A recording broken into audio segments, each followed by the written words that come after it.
Bismillahirrahmanirrahim. Assalamualaikum warahmatullahi wabarakatuh. Waalaikumsalam warahmatullahi wabarakatuh. Ini suaranya ibu yang di luar tidak ada. Padahal 100 orang di luar. Mau dibilang puasa, Ramadan masih jauh. Mau dibilang puasa, ini bukan hari Senin. Mungkin biasanya itu yang agak lupa balas jawaban salah itu biasanya banyak masalah di rumahnya. Tapi mungkin tidak, Bu, ya. Alhamdulillah, saya ucapkan, saya ulangi, Bu. Suaranya dikasih keras, Bu. Kalau bisa lebih bapak suaranya.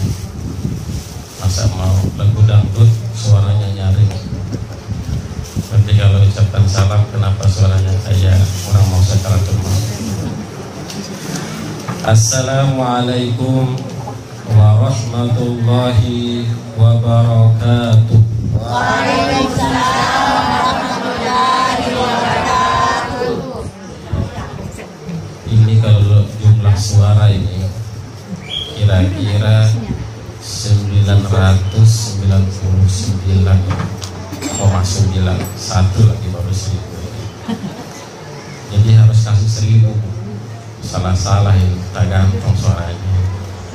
Assalamualaikum warahmatullahi wabarakatuh. Waalaikumsalam warahmatullahi wabarakatuh. Nah, kalau begini kan tanda majelisnya hidup. Jangan kayak tadi. Waalaikumsalam warahmatullahi wabarakatuh. Saya juga jadi lawyer. Alhamdulillah. Alhamdulillahilladzi arsala rasulahu bil huda wa dinil haq liyuzhirahu 'ala dini kullih walau karihal musyrikun. Asyhadu an la ilaha illallah wa asyhadu anna Muhammadan 'abduhu wa rasuluhu la nabiyya ba'da. Allahumma shalli 'ala sayyidina Muhammadin wa 'ala alihi wa sahbihi ajma'in. Ibu-ibu, oh ibu-ibu, ya, ustadznya ceramah, ibunya ceramah di luar juga. Ibu penceramah ini. Kalau begini saya nyimak saja, saya dengar saja ibu yang di luar. Ibu-ibu yang di luar.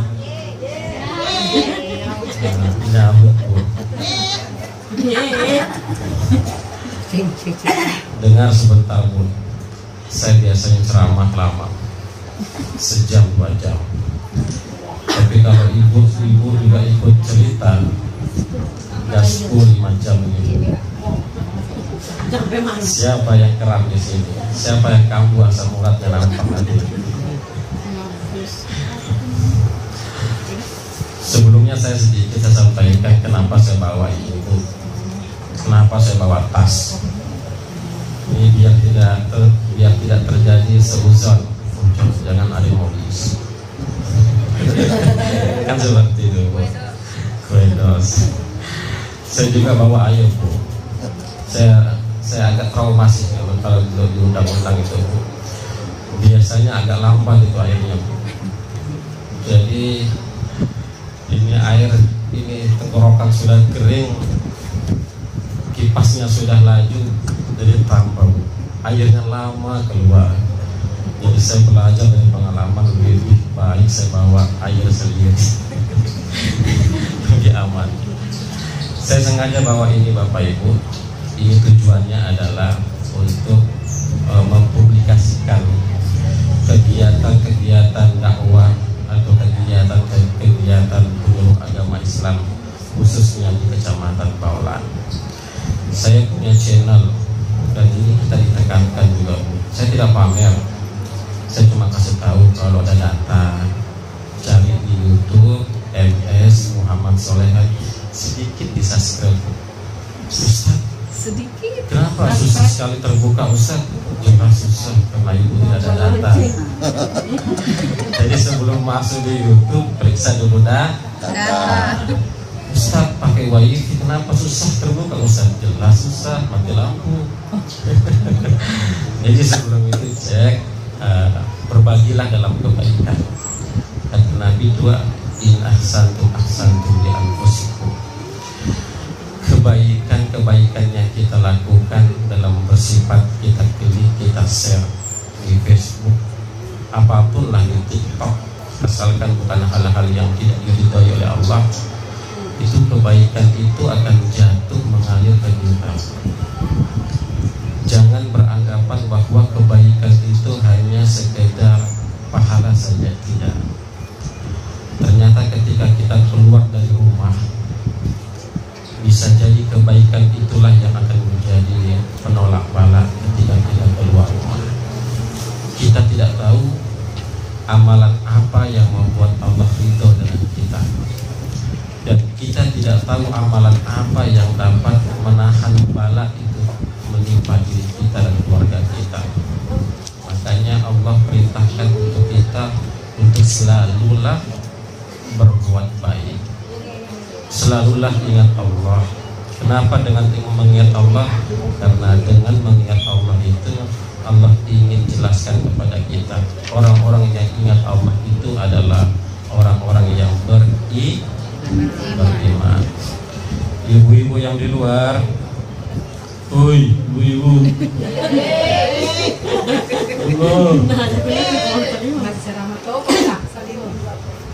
ini saya ceramah ini, saya serius. Yang saya hormati kepada Ahlul Bait, rumah yang dijadikan sebagai sarana majelis taklim, majelis ilmu, majelis zikir, majelis sholawat. Mudah-mudahan keberkahan rumah ini Allah berikan, Allah pulihkan, sehingga orang yang tinggal di rumahnya, anaknya, istrinya, siapapun dan keluarganya, mudah-mudahan mendapatkan kebaikan dari Allah Subhanahu wa Ta'ala. Yang saya muliakan kepada para orang-orang tua saya, ada Ibu Basija juga, Ibu Ramla, dan Ibu yang tidak sempat saya sebutkan namanya. Kenapa? Karena memang saya tidak tahu. Kalau saya tahu saya sebutkan. Tapi insya Allah mudah-mudahan kita semuanya dimuliakan oleh Allah Subhanahu wa Ta'ala. Tadi disampaikan oleh MC, ternyata ini majelis taklim seperti mati-mati suri. 3 tahun Bu ya, baru aktif kembali, kurang lebih kalau tidak salah ingat, kalau lupa mungkin lebih yang diingat 3 tahun lebih. Ini menunjukkan bahwa nampak keberkahan dari majelis taklim itulah yang membuat silaturahim itu terus terjaga. Kalau kita tidak membiasakan diri dengan hadir dalam hal-hal majelis ilmu, maka mungkin kita yang pertama tidak akan saling mengenal, mungkin kita tidak akan saling mencintai karena Allah, dan mungkin kita tidak akan saling mengajak dalam kebaikan. Mungkin kita cuek, ketemu di jalan senyum saja, itu pun untuk kalau senyum palingan buang muka, apalagi kalau pakai baju baru. Ini loh, bukan main senyumnya ini. Pakai baju baru, lihat sahabatnya tidak pakai baju baru, 100 meter sudah senyum terus. Lebih senyum dia daripada orang gila. Ibu yang dimuliakan oleh Allah, inilah keberkahan dari majelis taklim. Apa keberkahannya? Yang pertama, Allah berikan sakinah. Coba, pasti ada di antara kita yang ada masalah. Pasti ada di antara kita yang ada masalah. Tidak mungkin di antara kita salah satu atau beberapa orang yang hadir di majelis ini tidak ada masalah. Makanya kalau pamfletnya Pegadaian apa Bu? mengatasi masalah tanpa masalah atau menambah masalah kalian. Begitulah majelis taklim seperti ini, Bu. Banyak masalah, Allah akan turunkan sakinah. Coba lihat, kita rasakan sendiri. Mungkin ada tadi yang bermasalah dengan anaknya, mungkin ada tadi yang bermasalah dengan suaminya, mungkin ada yang bermasalah dengan ekonominya, mungkin ada yang masalah dengan istrinya. Hadir di majelis taklim ini, Allah hilangkan masalah itu, Allah hibur dia, Allah sirami kolbunya sehingga kolbunya itu tenang, tentram, nyaman, tidak diingat lagi. Ini menunjukkan bahwa majelis taklim, majelis ilmu itu dinaungi oleh malaikat. Ini menunjukkan bahwa majelis-majelis ilmu ini dinaungi oleh para nabi dan para rasul. Dan ini menunjukkan bahwa majelis ilmu ini sedang dipandang, dilirik oleh Allah Subhanahu wa taala. Maka disebutkan dalam sebuah hadis yang begitu panjang, ibu-ibu. Ini kalau nampak, ini saya sampaikan sedikit. Salah satu gambaran orang-orang yang hadir di majelis ilmu, dia nampak mendapatkan keberkahan dari majelis ilmu itu, nampak ketika dia selesai keluar dari majelis ilmu itu semakin lebih baik dan lebih baik lagi kepribadiannya. Ini ibu, catat baik-baik. Apalah arti yang Allah berikan usia kita saat ini. Tahun 2021 kemarin sudah kita lalui dengan berbagai macam problematika kehidupan.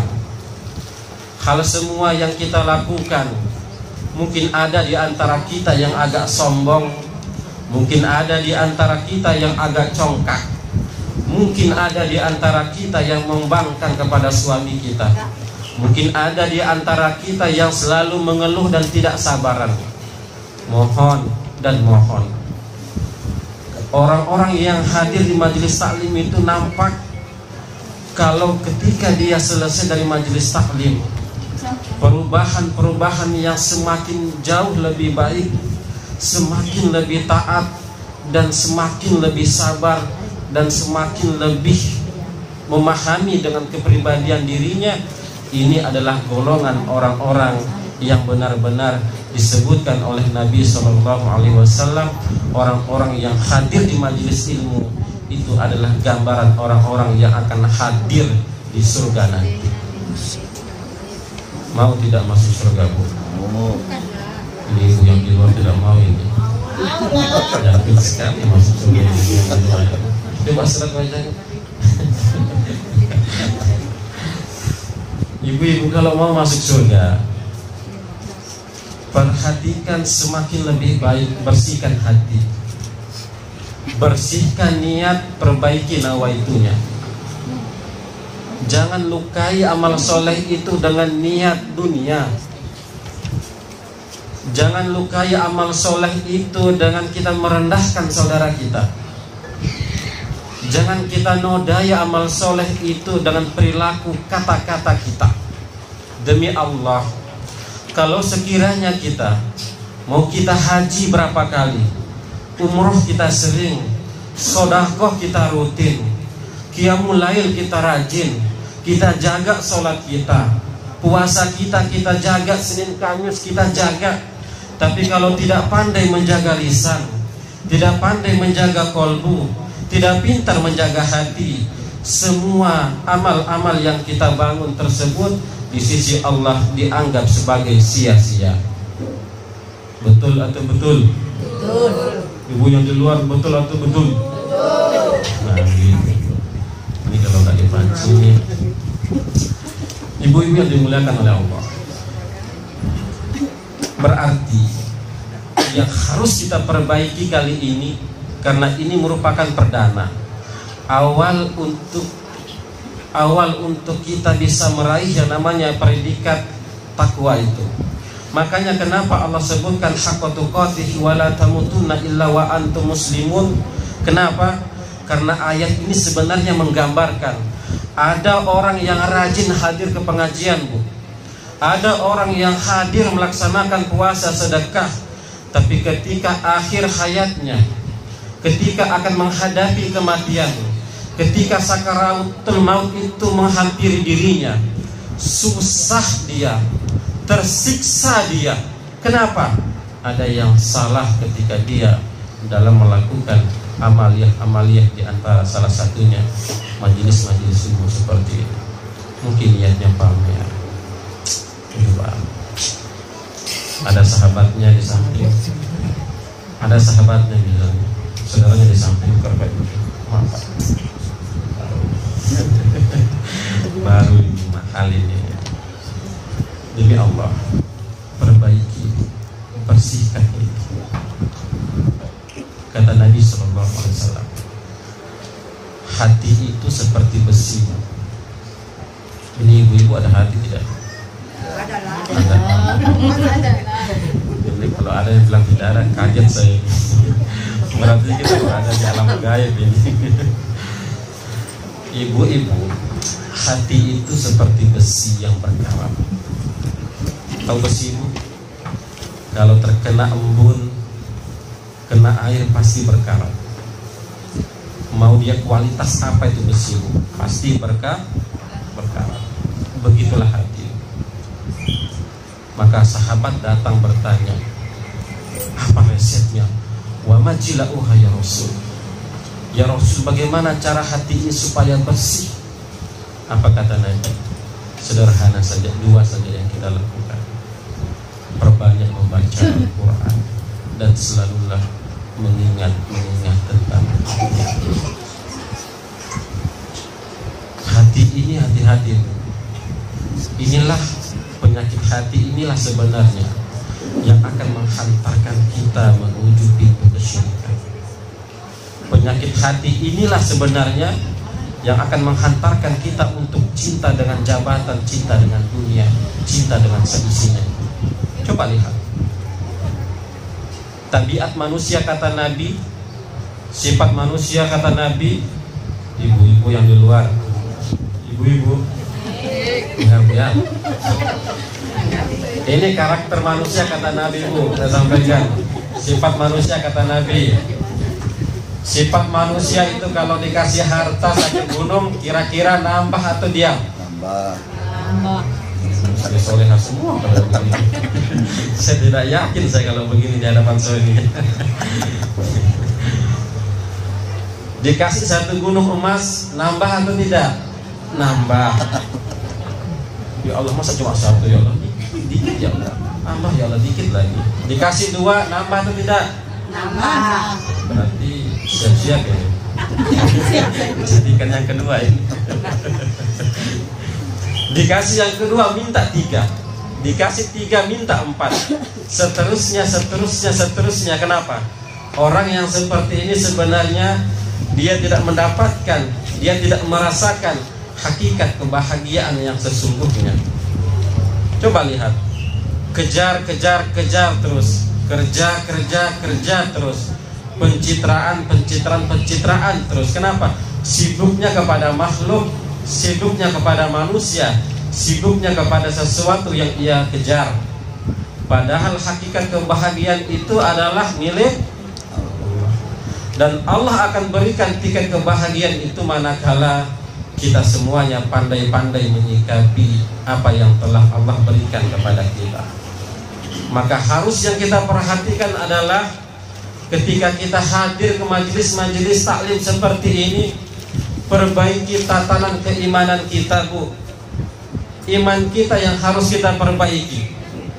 Apakah selama ini saya lebih berharap kepada manusia atau sebaliknya saya lebih berharap kepada Allah Subhanahu wa Ta'ala atau tidak?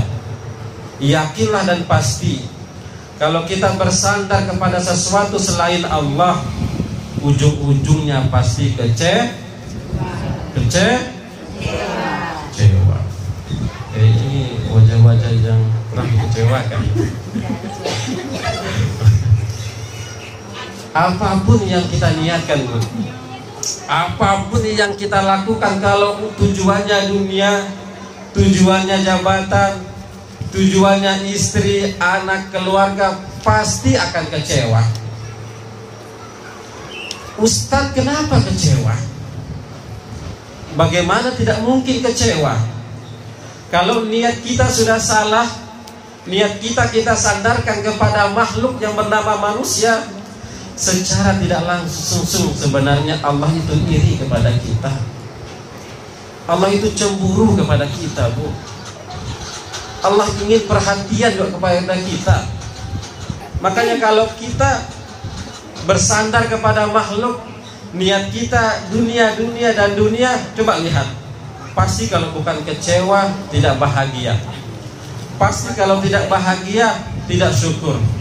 Pasti kalau tidak syukur, banyak masalah yang datang. Kenapa?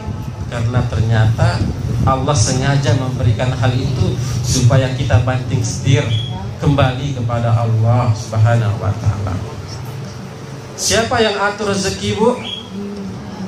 Allah. Siapa yang atur rezeki, Bu? Allah.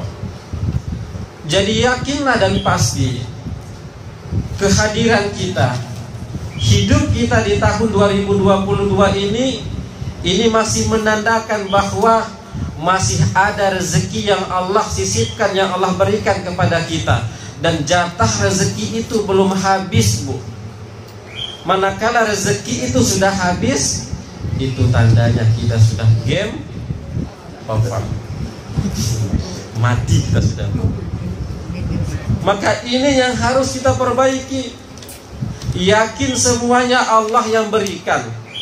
Kalau Allah yang berikan, Allah yang turunkan, Allah yang anugerahkan, Allah yang jaga, maka keimanan, kebahagiaan, kekuatan, dan rezeki itu akan datang dengan tidak pernah yang kita pikirkan.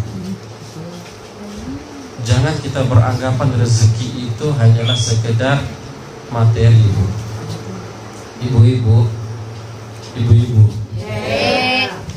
jangan beranggapan rezeki itu sifatnya materi. Suami soleh itu rezeki. Anak soleh itu rezeki. Punya rumah itu rezeki. Punya istri soleha itu rezeki. Itu adalah rezeki. Menantu soleh itu rezeki. Manakala rumah yang kita bangun, keluarga yang kita bangun, semuanya taat pada Allah, itulah yang disebut dengan baiti jannati sunnah. Rumahku adalah surgaku. Dan hadis ini menunjukkan bahwa rumah yang kita bangun dengan suasana surga, begitulah gambaran ketika kita nanti akan meninggalkan dunia ini. Maknanya adalah kita akan dikumpulkan nanti di dunia, terlebih-lebih di akhirat. Jangan beranggapan, jangan menang sendiri, maksud saya. Jangan hanya soleh sendiri kita. Suami soleh sekali, saking solehnya lupa dituntun istrinya. Ini salah besar ini. Sementara disebutkan laki-laki itu adalah pemimpin. Dan pemimpin itu di hadapan Allah paling utama, langkah paling utama, dan dia akan mempertanggungjawabkan semuanya. Pemimpin dalam keluarga akan dimintai pertanggungjawabkan. Makanya kenapa Allah jelaskan wa anfusakum wa ahlikum. Nah, ayat ini menunjukkan bahwa awalilah dari suami dan istri. Kalau suami soleh, suami taat, suami mampu menuntun istrinya, maka yang lahir dari rahim istri itu adalah sosok seperti Nabi Ismail alaihi salam. Mau tidak, Bu? Lahir generasi yang soleh. Maka untuk lahir generasi yang soleh itu adalah awalilah dari kepribadian ayah dan ibu. Ibu-ibu yang dimuliakan oleh Allah Subhanahu wa ta'ala. Dibilang kalau bosan saya kasih panjang. Tapi kalau tidak tidak bosan saya kasih panjang gitu. Ibu-ibu yang dimuliakan oleh Allah, usia kita berapa ini Bu sekarang? Ada yang 70? Belum. Ada 80? Masya Allah. Subhanallah. Sesepuh. Ini rahasianya harus ditahu ini. Apa rahasianya? Punya takdir. Jadi kalau takdir silakan juga takdir. Ibu-ibu yang dimuliakan oleh Allah, ini rahasia besar tentang umur kita yang harus kita evaluasi. Kenapa? Karena ini adalah salah satu bentuk rasa syukur kita pada Allah. Latihan kolbu, latihan hati, supaya hati ini segar, supaya hati ini jauh dari penyakit hati. Itu sebenarnya latihannya sederhana saja. Apa itu? Belajar untuk bersyukur. Banyak orang-orang yang lupa dengan nilai usianya. Betul atau tidak? Betul atau tidak? Gitu dong. Kampanye sudah. Kenapa saya katakan seperti itu? Ada keunikan tersendiri dengan usia kita. Ini rahasia yang saya mau sampaikan mahal ini. Tapi kayaknya sudah jam 7 kayaknya. Ibu-ibu yang dimuliakan oleh Allah, digambarkan dalam Al-Quran itu ada orang-orang yang beruntung ketika dia memanajemen waktunya dengan baik ketika dia hidup di dunia. Ibu-ibu tahu tidak? Ada 3 rahasia Nabi SAW itu diistimewakan umatnya. Diistimewakan umatnya. Coba lihat Bu, umat Nabi terdahulu itu usianya Bu panjang dan lama Bu.